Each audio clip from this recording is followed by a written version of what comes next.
Hello, hello, and happy Wednesday. I hope everybody is doing well and that you have enjoyed half a week.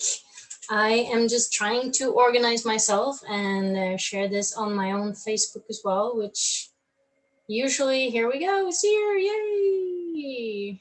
All right, give me a second here, maybe. Share, copy link. All right, here we go. Bear with me. Create a post, maybe. Paste and share. All right, we're done. Thank you so much for your patience. All right, so let's get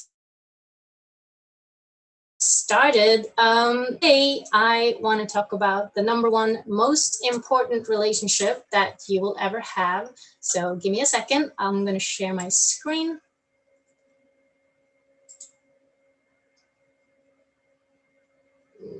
Maybe. Here we go. All right. So for those of you who have been following my program, you are now familiar with the Oola or Oola La. But for those of you watching for the first time, welcome. And let me just give you a quick introduction to Oola. It started with two guys, the Oola guys, Dr. Troy and Dr. Dave, and their vision of changing the world with one word, Oola. They even wrote a best-selling book about it. Hang on, I got it right here. Oola, Finding Balance in an Unbalanced World. You can actually find a link to purchase this book on my webpage, which is via MonaroLife.com.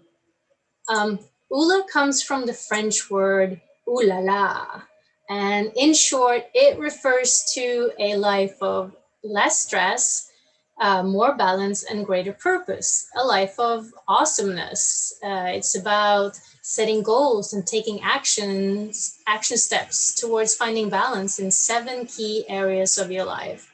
And in doing so, you will create your dream life, the life that you ultimately were designed for.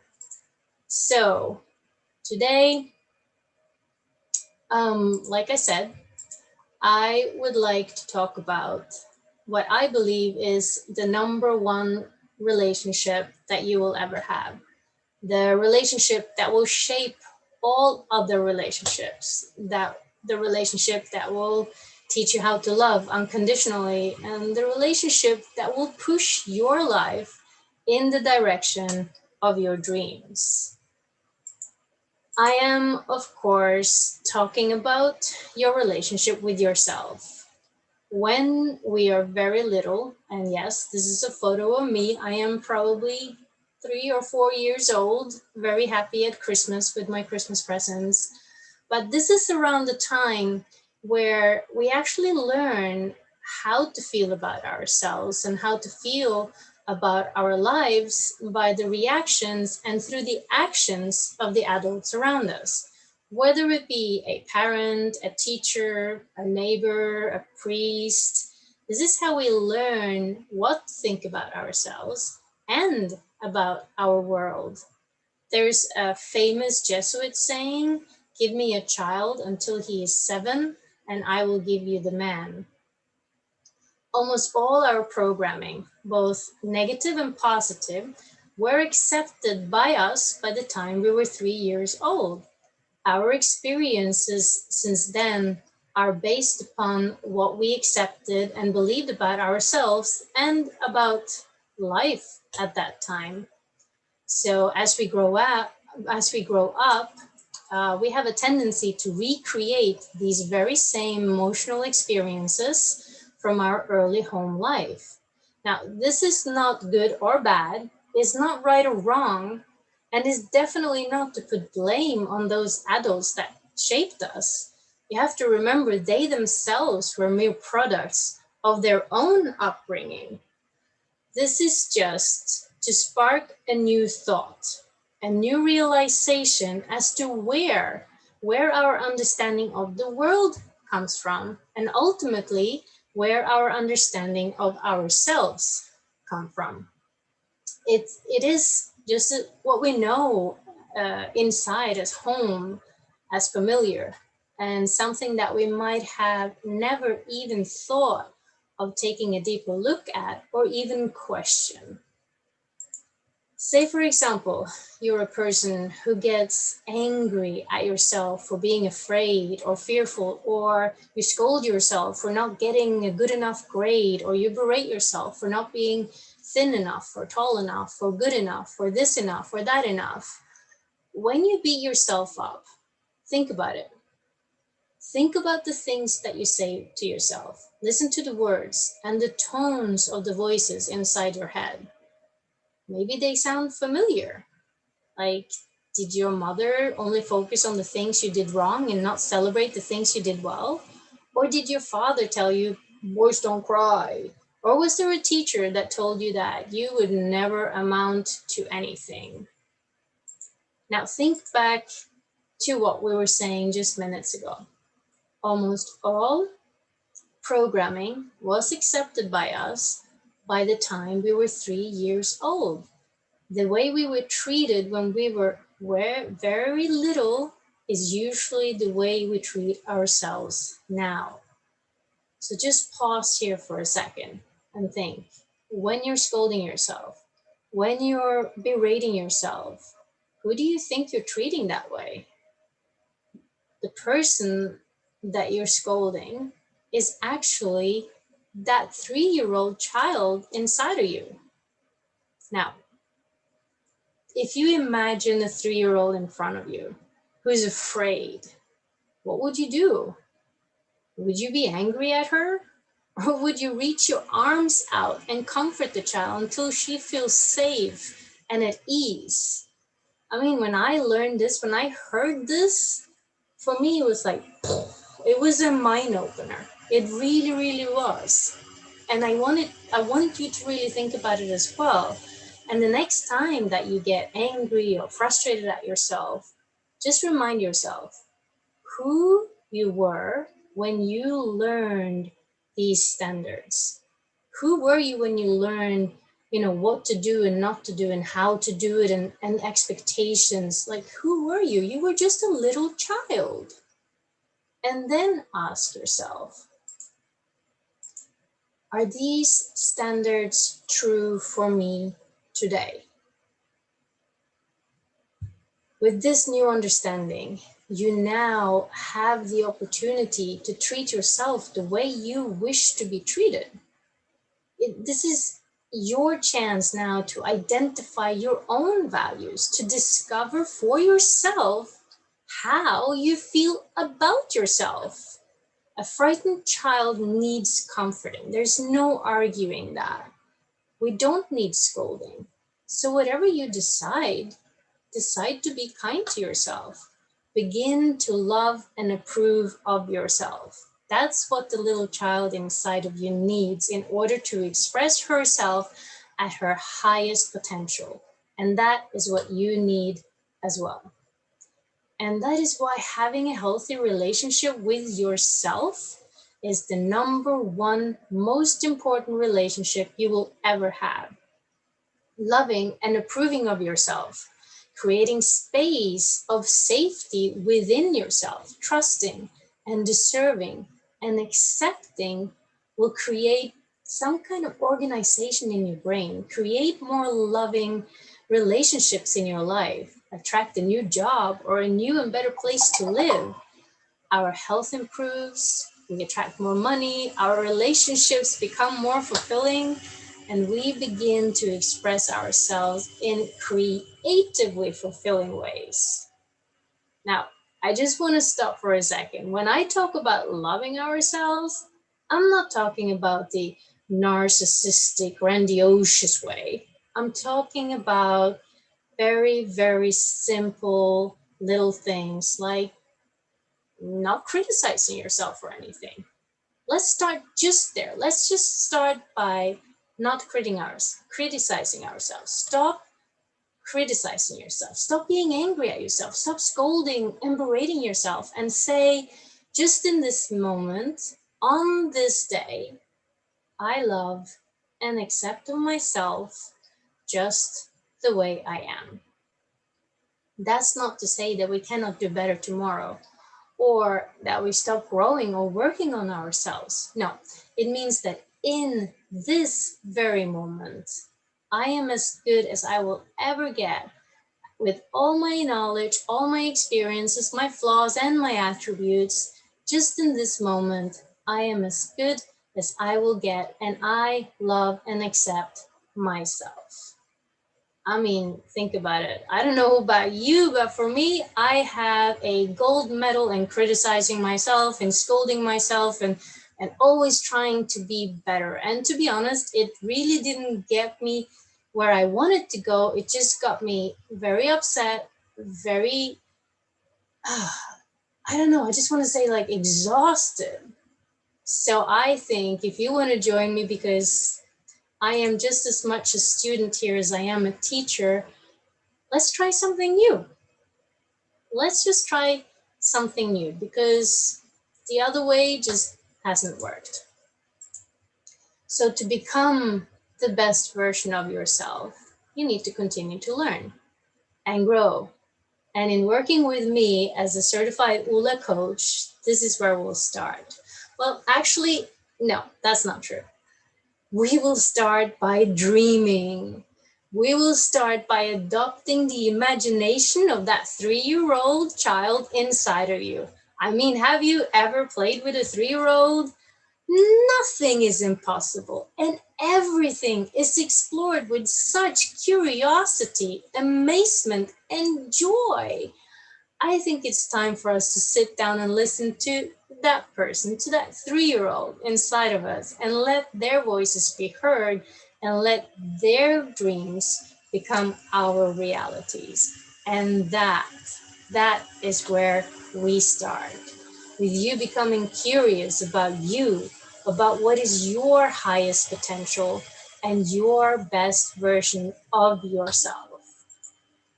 My only goal when working with my clients is to help them find their way back to themselves, to become the greatest version of the grandest vision they have of themselves. We work together in restoring balance in 7 key areas in life, like your health and fitness, your finances, your career, and your relationships. And we rediscover your passion, the things that make you smile and laugh out loud. And we get you started on a journey that is going to change your life drastically for the better. And the beautiful thing about this is that this process is so simple, but it's not easy. And that's why I will be there. I will be there with you for the first 10 weeks as your accountability partner, as your cheerleader, as your daily reminder, as your coach. So give me a call, send me an email, find me on Facebook or Instagram, and we'll sit down and talk. Why, you say? Because you were created by God, the universe, Buddha, that infinite source. You were created for greatness and for a purpose. And we are not settling for the ordinary anymore, now that we know that there is extraordinary within you. So, when are you available to talk? So, for today, be grateful, have faith, and go and get your Oola life. Thank you so much, and have a fantastic Wednesday and rest of the week. And make sure that you tune back here next Wednesday, when I will join you for another relationship talk. All right, take care, and thank you.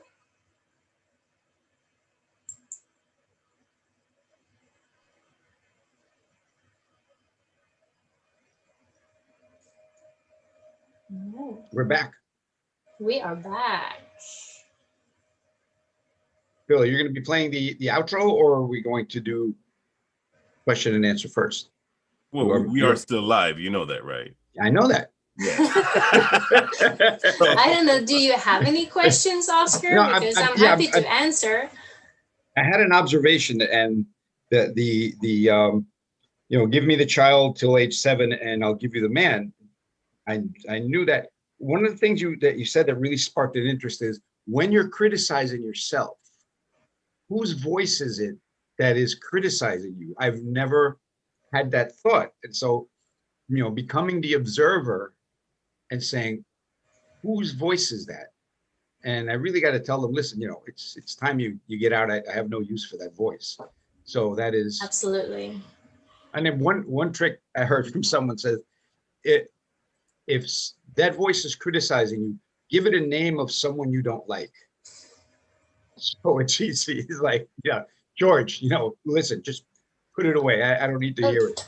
That's the same technique that I'm saying. And imagine that the person that you're talking to, when you're criticizing yourself, when you're berating yourself, imagine that that's a 3-year-old child. Visualize a 3-year-old child in front of you. Would you say those things to a 3-year-old child? You wouldn't. I mean, you wouldn't even say them to your best friend or to your, siblings or to your, anyone really. But why? So why is it okay that you say it to yourself? It's not, but we're not told that. That's where your expertise comes in, to hold up a mirror and say, do you realize that this is going on? And that's absolutely. Where people go, oh no, I didn't know. Yeah, and the programming as well, like you said, from the Jesuits, like the programming is set by the time that we're 3. And it sounds weird because you don't have any awareness at the age of 3. No, exactly. And that's why it's so easy to program a child, and that's why give me a boy until he's 7 and I'll show you the man. That's why that saying is so true, because there is no awareness at that age. So we're basically running a software that was put in our CPU when we were 7, and we never upgraded the software. Absolutely. We upgrade our iPhones, we upgrade our laptops, but we don't. The one operating system that we really need to upgrade, no one tells us how to do it. Absolutely, and it goes. That's your job, Mona. Well, yeah, exactly. That is my job, and that's is my job to make you aware of it. It's your job to something. I don't want to say change it, because it sounds so hard. It's your job to, first of all, become aware of it. I always say to my clients that I work with that you being aware, that's half the job done. It's like, and this might be a silly analogy, but it's like with an alcoholic, they're not going to stop drinking until they say, I'm an alcoholic. They have to realize that they have this disorder, I guess, this illness, this imbalance in their lives. And it's the same with this. We're not taught in school to love ourselves. That's not a subject on the list of subjects. We learn about wars that happened 100 years ago, but we don't learn how to love and approve of ourselves. And that should be a part of our curriculum, I think, because I think we would have a more healthy society that way. And it's not narcissistic. It's not bad to say that I love myself. I like myself. I think it's like that 3-year-old child. Like, they have no shame running around in the beach naked. They have no, which was the photo of my son. In the slide. He was as happy as he could be, because that's it. He was just being. He wasn't worrying about what other people thought of him. He wasn't worried about his big belly protruding out as he was running naked, across the street. He wasn't worrying about all of this. He was just super excited to be on the beach and be playing in the sand. And that's where we need to go. I'm not going to say that, Oscar, you should go to the beach and start running around naked, but... No, I've been told I can't do that anymore. And he would be the only one doing that. That would be the thing. But what Of I'm course, saying, there'll be some police officers chasing him as well. Like, Mona told me to run free. I know. Sign this agreement, please, Oscar.